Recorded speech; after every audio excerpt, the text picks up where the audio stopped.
As the race for president gets a bit more complicated for the Democrats. Vice President Kamala Harris being endorsed by several top Democrats now, pretty much every single one of them.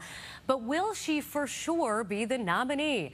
Political science professor Stephen Caliendo from North Central College joins us now with a closer look. Okay, so Professor, looks like a Trump-Harris matchup. What do the latest polls indicate that you've seen? Yeah, it's going to take a while, I think, until we get really true national polls. Not to diminish anything about the Fox 32 viewer poll. That's a very important thing. I see that Vice President Harris is leading in that one. But I think it's going to take a little while till the scientific polls can sort of come forward. But that endorsement of J.B. Pritzker was a very interesting thing that just happened this morning. There's some very notable people we haven't heard from yet in terms of an endorsement. Former President Obama, for instance, Speaker Pelosi.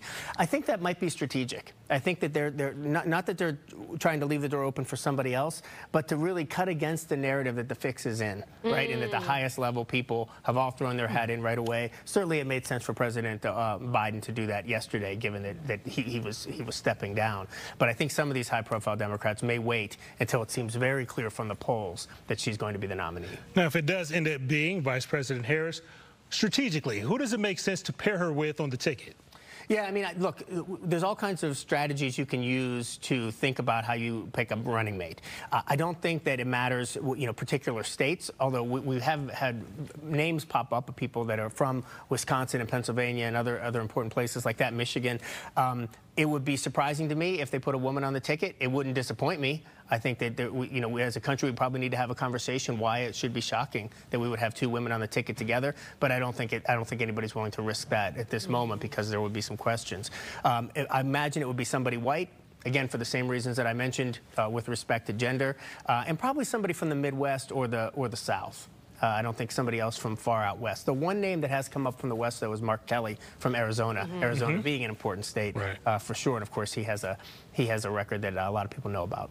I want to run two scenarios by you. You tell me which one you think benefits Harris the most. Okay. So the first scenario is that Biden steps down from the presidency right now and Harris fills those shoes. The second is that Biden continues through the rest of his term and then whoever wins takes over from that point. What do you think benefits Harris the most at this point? Great question. That's a wonderful question. Yeah, I think, there's pros and cons of both approaches. If she becomes president, if he steps down and she becomes president, then she has some experience, she has some photo ops with world leaders, right? I mean, there's some imagery there that will help people see her as president of the United States in a very important way.